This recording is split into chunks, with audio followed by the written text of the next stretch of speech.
E se eu te dissesse que, 27 anos após sua trágica morte, a história da princesa Diana ainda guarda segredos que poderiam abalar toda a monarquia britânica? Esta não é apenas a história de uma mulher que conquistou o mundo com seu sorriso, seu estilo e sua rebeldia. É a crônica de um amor proibido, uma traição sem limites, um divórcio amargo e um acidente que, para milhões, nunca foi realmente um acidente.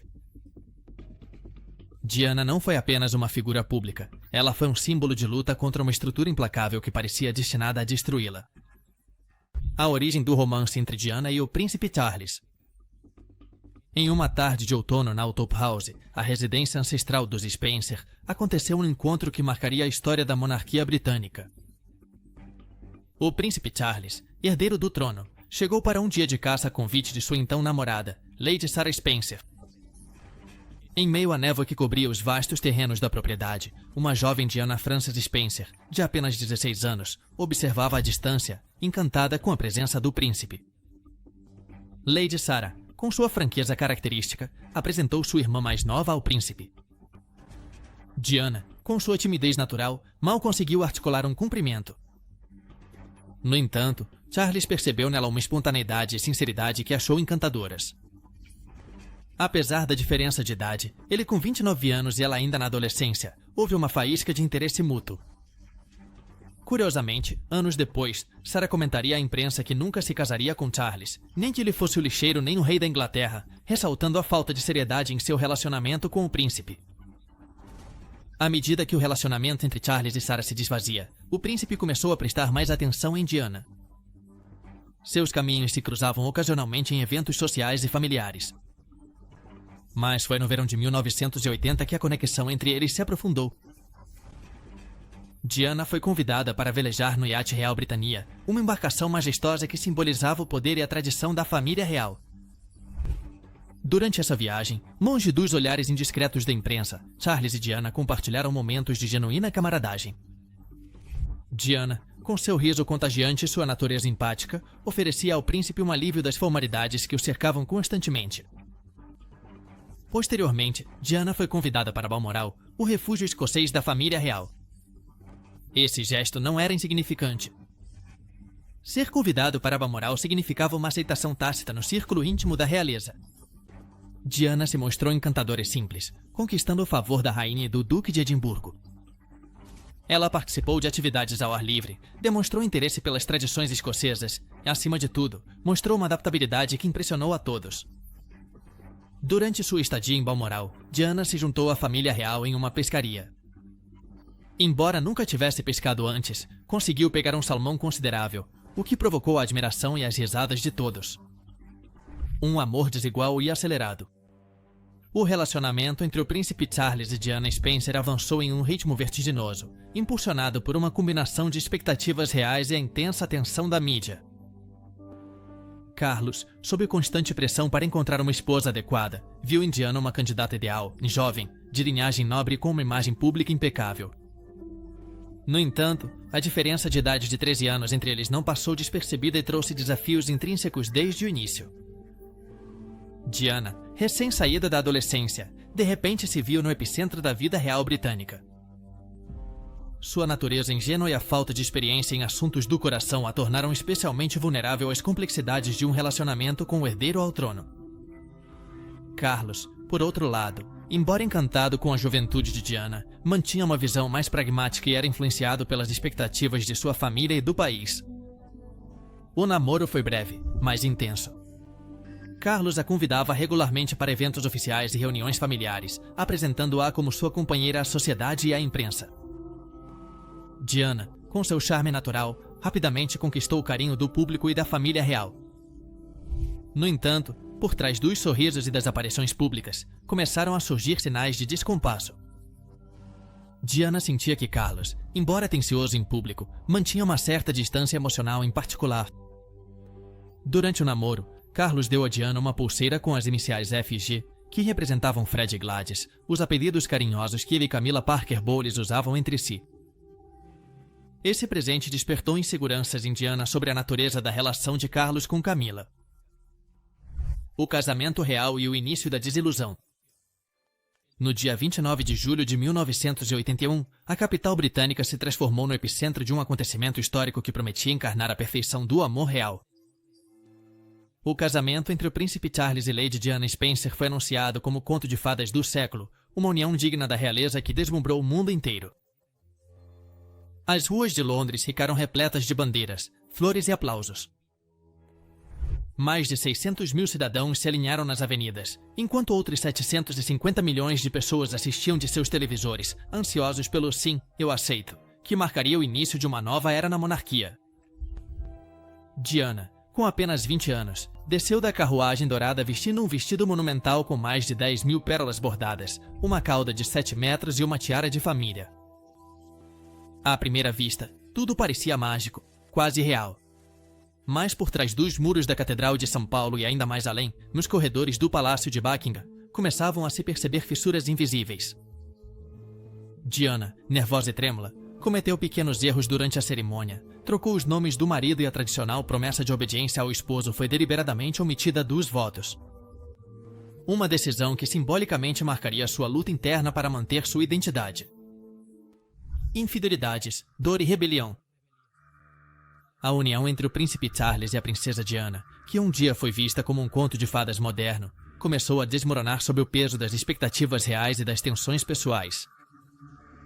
À medida que a década de 1980 avançava, as fissuras em seu casamento se tornaram mais evidentes e as infidelidades mútuas vieram à tona, intensificando o escrutínio da mídia e a dor pessoal. Carlos, desde antes do casamento, mantinha uma relação próxima com Camilla Parker Bowles, e embora se esperasse que esse vínculo enfraquecesse após seu casamento com Diana, a realidade foi outra. Camilla continuou sendo uma presença constante na vida de Carlos, o que gerou inseguranças e desconfiança em Diana. A princesa, ao perceber que seu marido compartilhava confidências e afeto com outra mulher, sentiu-se traída e isolada. Em resposta ao distanciamento emocional de Carlos, Diana buscou consolo em outros relacionamentos. Um dos mais notórios foi com James Hewitt, um oficial da cavalaria britânica. O relacionamento deles começou em 1986 e durou 5 anos. Hewitt proporcionou a Diana o apoio emocional e a atenção que ela sentia faltar em seu casamento. No entanto, esse relacionamento também foi marcado por complicações, especialmente quando veio a público, o que resultou em um escândalo midiático e ainda mais pressão sobre Diana. A imprensa sensacionalista não demorou a explorar essas revelações. Diana foi retratada, em algumas ocasiões, como uma esposa ressentida e emocionalmente instável, enquanto Carlos era visto como herdeiro ao trono preso em um casamento infeliz. Esse duplo padrão na cobertura da mídia refletia as percepções de gênero da época, em que as ações de Diana eram mais criticadas do que as de Carlos. A máquina midiática e o divórcio. À medida que as tensões entre o príncipe Charles e a princesa Diana se intensificavam, a máquina midiática britânica tornou-se um ator central na narrativa da desintegração do casamento deles. Os tabloides, sempre ávidos por escândalos reais, exploraram cada detalhe, real ou imaginado, da vida do casal, amplificando conflitos e alimentando a curiosidade do público. Charles, ciente da importância da opinião pública, contava com uma equipe de relações públicas dedicada a moldar sua imagem. Essa equipe trabalhava arduamente para apresentar o príncipe como um herdeiro responsável e vítima de um casamento infeliz. Eram vazadas histórias que destacavam seu compromisso com os deveres reais e seu suposto sofrimento nas mãos de uma esposa imprevisível. Essas táticas buscavam contrariar a crescente popularidade de Diana e minimizar o impacto de suas próprias indiscrições. A entrevista bomba no Panorama em 22 de novembro de 1995. A televisão britânica transmitiu uma das entrevistas mais explosivas da história moderna no programa Panorama da BBC.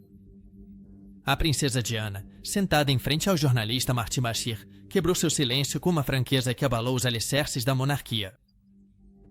Até então, nenhuma figura da realeza havia falado com tanta abertura sobre as dinâmicas internas da família real, muito menos sobre seus próprios sofrimentos pessoais.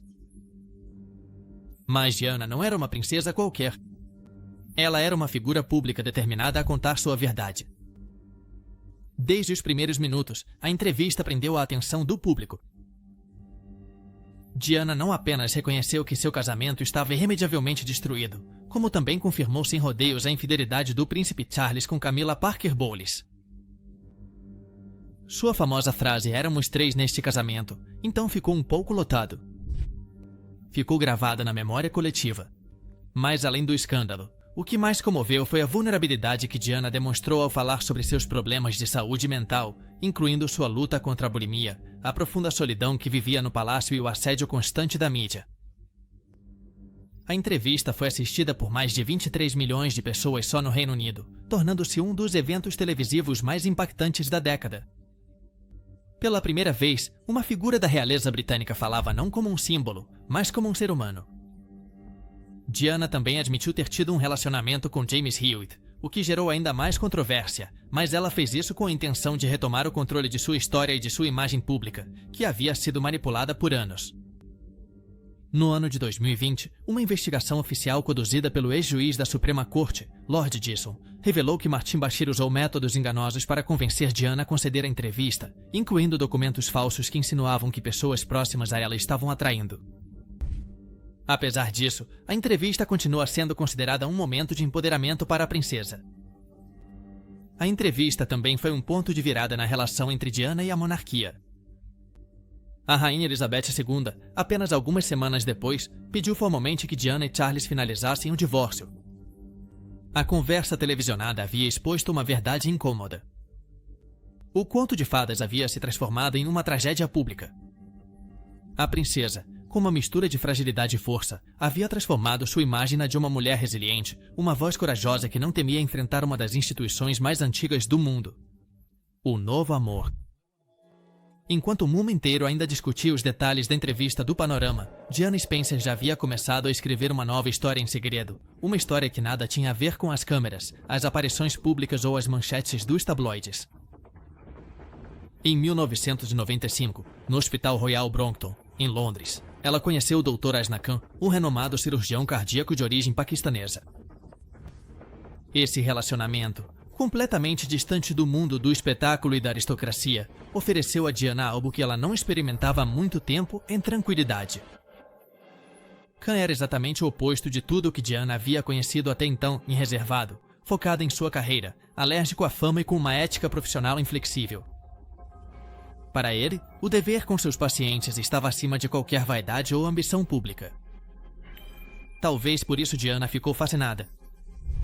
Em Khan, ela viu alguém que não se deixava seduzir por seu status, que não buscava reconhecimento nem alianças estratégicas.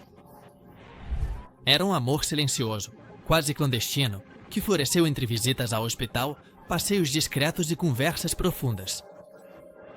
Durante quase 2 anos, o relacionamento permaneceu nas sombras. Diana chegou até a visitar a família de Khan no Paquistão, o que gerou especulações sobre uma possível conversão ao islamismo e até mesmo um casamento secreto. No entanto, as diferenças culturais, principalmente o peso da atenção midiática sobre Diana, começaram a desgastar o relacionamento. Khan, que valorizava seu anonimato e privacidade, não estava disposto a viver sob o microscópio da imprensa sensacionalista. Foi ele quem finalmente colocou um fim no relacionamento em 1997. O Dr. Asna Khan foi um dos poucos homens próximos a Diana que jamais vendeu sua história para a imprensa. Até hoje, ele se manteve discreto, recusando-se a dar entrevistas ou lucrar com seu passado, o que tem sido amplamente respeitado tanto pelo público quanto pela família de Diana. Embora sua história com Khan não tenha tido um final feliz, marcou profundamente Diana. Nela ele encontrou uma visão mais humana e mais autêntica da vida. Ela se afastou temporariamente dos holofotes, deixou de comparecer a eventos formais e começou a se dedicar ainda mais a causas humanitárias. Seu relacionamento com Khan a transformou. Lembrou-lhe que o amor verdadeiro pode estar no simples, no silencioso, no real. E também lhe mostrou que, para uma mulher como ela, esse amor era quase impossível. O romance fugaz. Com Dodi Fayed. Após o término com Asna Khan, Diana tentou seguir em frente com sua vida. Naquele verão de 1997, ela aceitou o convite do bilionário Mohammed Al Fayed para passar férias com sua família a bordo do iate Janikal, no Mediterrâneo. Lá, ela conheceu mais a fundo Dodi Al Fayed, o filho mais velho do empresário, um produtor de cinema com um estilo despreocupado, amante do luxo e de emoções intensas. Embora o encontro deles não tenha sido planejado como algo romântico, a conexão entre os dois foi se intensificando em poucos dias. Dodge tinha uma personalidade muito diferente da de Asna. Extrovertido, acostumado à extravagância e à vida de privilégios, ele encontrou em Diana uma mulher fascinante, não só pelo seu título ou beleza, mas pelo seu ar de vulnerabilidade e força. Diana, por sua vez, ainda magoada, viu em Dodge uma forma de escapar. Um homem disposto a mimá-la, protegê-la e fazê-la se sentir desejada. Eles começaram a ser fotografados nas praias da Sardenha, no convés do iate, compartilhando risadas, gestos carinhosos e olhares que confirmavam que algo além de uma amizade estava surgindo. A imprensa explodiu imediatamente. As imagens de Diana beijando Dodge na popa do Jonical estamparam as capas de jornais do mundo todo. As especulações correram soltas. Ela estava apaixonada? Era um relacionamento verdadeiro ou uma vingança contra a família real? Ela estava grávida? O fato é que o relacionamento foi breve, intenso e vivido sob um fogo midiático implacável. Dodge levou Diana a Paris no final de agosto, hospedando-se no luxuoso Hotel Ritz, que pertencia ao seu pai. Lá eles passariam seus últimos dias juntos.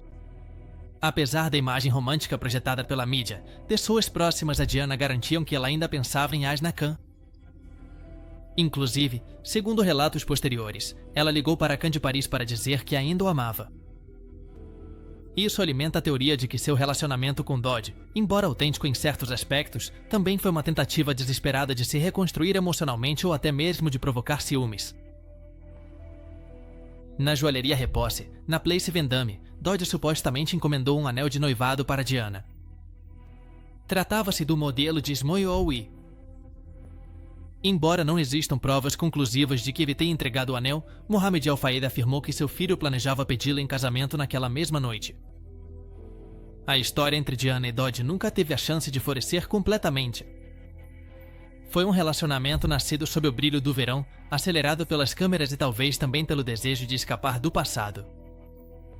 Apesar de sua brevidade, Dodge foi a última pessoa com quem Diana compartilhou risos, sonhos e promessas em vida. E embora sua união tenha sido efêmera, ficou imortalizada pela tragédia que estava por vir. A noite fatal em Paris. A madrugada de 31 de agosto de 1997 se tornou um dos momentos mais sombrios da história moderna.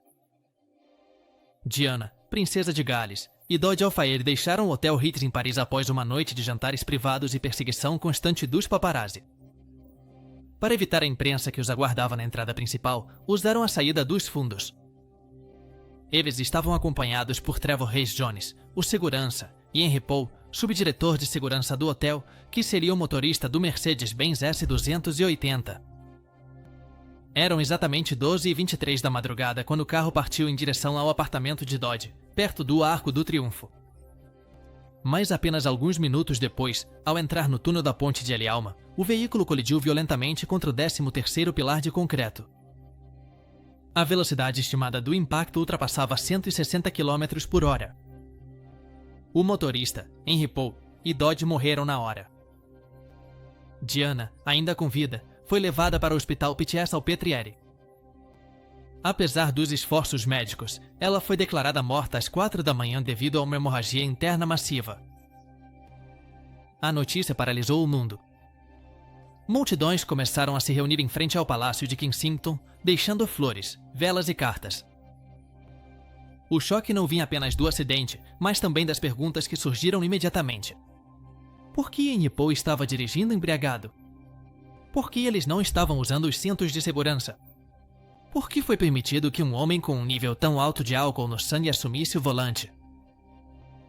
Uma análise toxicológica posterior revelou que Henry Paul tinha uma taxa de álcool no sangue mais de 3 vezes acima do limite legal.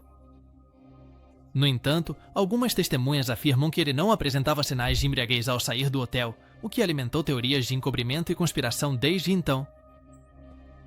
A mídia, que durante anos a perseguiu sem descanso, foi duramente criticada. Alguns paparazzi chegaram a ser presos naquela mesma noite por tentarem fotografá-la ferida, em vez de prestar socorro. A ironia cruel foi que Diana, que lutou por privacidade e dignidade, encontrou seu fim sob a lente implacável das câmeras. Aquela noite em Paris marcou um antes e um depois. Morreu uma princesa, mas nasceu um símbolo eterno. E enquanto o mundo chorava, o eco daquela colisão ainda ressoa como um lembrete das vidas que são interrompidas quando a fama se transforma em uma prisão. Teorias da conspiração e suspeitas. Assim que começaram a circular os primeiros relatos sobre a morte de Diana, também começaram a surgir as dúvidas. Foi realmente um acidente ou havia algo mais sombrio por trás? As teorias da conspiração surgiram com força e rapidez, alimentadas pela desconfiança em relação à família real britânica. O histórico de assédio da mídia e a percepção pública de que Diana já não era uma figura controlável. A narrativa oficial dizia que foi um acidente causado pelo excesso de velocidade e pelo estado de embriaguez do motorista. Mas, para milhões de pessoas no mundo, essa explicação parecia simples demais. Entre as primeiras suspeitas estava o envolvimento direto de setores dentro da família real. Alguns afirmavam que Diana representava uma ameaça para a imagem da monarquia, especialmente por sua popularidade crescente e sua capacidade de agir de forma independente. Além disso, o fato de ela estar namorando Dodi Al-Fayed, um homem muçulmano, provocava tensões invisíveis que, segundo alguns, eram inaceitáveis para certos setores do Reino Unido. A possibilidade de que o futuro padrasto do herdeiro ao trono fosse árabe era, segundo essas teorias, intolerável para os círculos mais conservadores. Mohammed Al-Fayed, pai de Dodi, foi um dos primeiros a levantar acusações publicamente. Ele afirmou que seu filho e Diana estavam noivos e que o acidente havia sido planejado pelo MI6, os serviços de inteligência britânicos, com a cumplicidade do Palácio de Buckingham.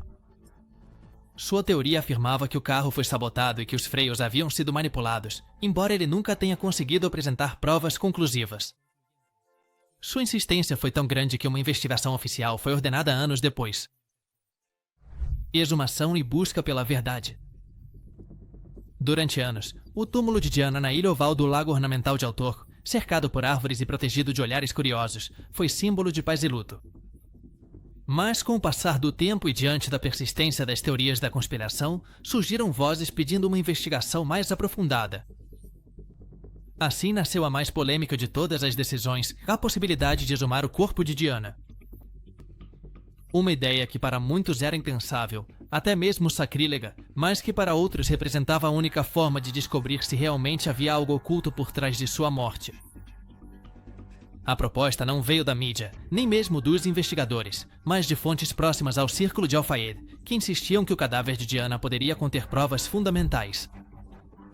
A hipótese mais escandalosa apontava que a princesa estava grávida de Dodi no momento do acidente e que essa gravidez teria sido o motivo por trás de uma conspiração para eliminá-la. Se fosse verdade, as provas poderiam ser encontradas em seu corpo. A pressão da mídia e os interesses cruzados fizeram com que esse debate chegasse até mesmo aos círculos judiciais britânicos. A Polícia Metropolitana de Londres, sob a operação conhecida como Operação Paget, investigou todas as alegações relacionadas ao acidente e as teorias de assassinato, embora tenha descartado a maioria delas por falta de evidências. O tema da exumação continuou sendo discutido. Em particular, membros da família Spencer, irmãos de Diana, se opuseram veementemente. Eles consideravam que remover os restos mortais da irmã seria desrespeitoso e não traria nada de novo para o caso. O Palácio de Buckingham, por sua vez, manteve completo silêncio. O túmulo de Diana foi renovado em 2017, no 20º aniversário de sua morte, e durante esse processo o acesso à sua sepultura foi reaberto brevemente para trabalhos de restauração e redesenho do monumento. Paul Burrell e as cartas comprometedoras. Ele não era apenas um mordomo. Para Diana, foi confidente, protetora e testemunha silenciosa de muitos dos segredos mais íntimos do Palácio de Kensington. Por mais de uma década, Burrell trabalhou diretamente para a princesa, compartilhando com ela não só a rotina do serviço, mas também as angústias, os medos e as frustrações que se acumulavam atrás dos muros da realeza. Sua lealdade parecia inabalável, mas com o tempo ele também se tornou um dos personagens mais controversos do círculo de Diana, especialmente por causa das cartas que afirmou ter guardado após a morte dela. Após o falecimento da princesa, Burrell revelou a existência de cartas escritas de próprio punho por Diana, nas quais ela expressava sem ambiguidade seu medo de ser assassinada. Segundo o mordomo, uma dessas cartas mencionava que havia um plano para manipular os freios do carro dela a fim de provocar um acidente. Embora muitos tenham descartado essas afirmações como parte de uma estratégia para chamar atenção ou lucrar com a dor alheia, outros viram nelas o eco de uma voz que, anos antes, já vinha suplicando para ser ouvida. Em seu livro publicado em 2003, intitulado A Royal Duty, Burrell afirmou que guardou essas cartas por medo de que elas desaparecessem. A mais famosa de todas, escrita em outubro de 1995, começava com a frase: "Esta fase específica da minha vida é a mais perigosa. Meu marido está planejando um acidente no meu carro." A publicação desencadeou uma tempestade. O Palácio de Buckingham manteve silêncio enquanto a mídia e a opinião pública se dividiam entre os que acreditavam em Burrell e os que o consideravam um traidor. Em 2002, Paul Burrell foi preso e acusado de roubar mais de 300 objetos pertencentes a Diana. No entanto, o julgamento desmoronou de forma surpreendente quando a Rainha Elizabeth interveio, lembrando que Burrell havia lhe informado anos antes sobre sua intenção de guardar alguns objetos pessoais. Essa intervenção real sem precedentes provocou especulações ainda mais intensas sobre o que o ex-mordomo realmente sabia.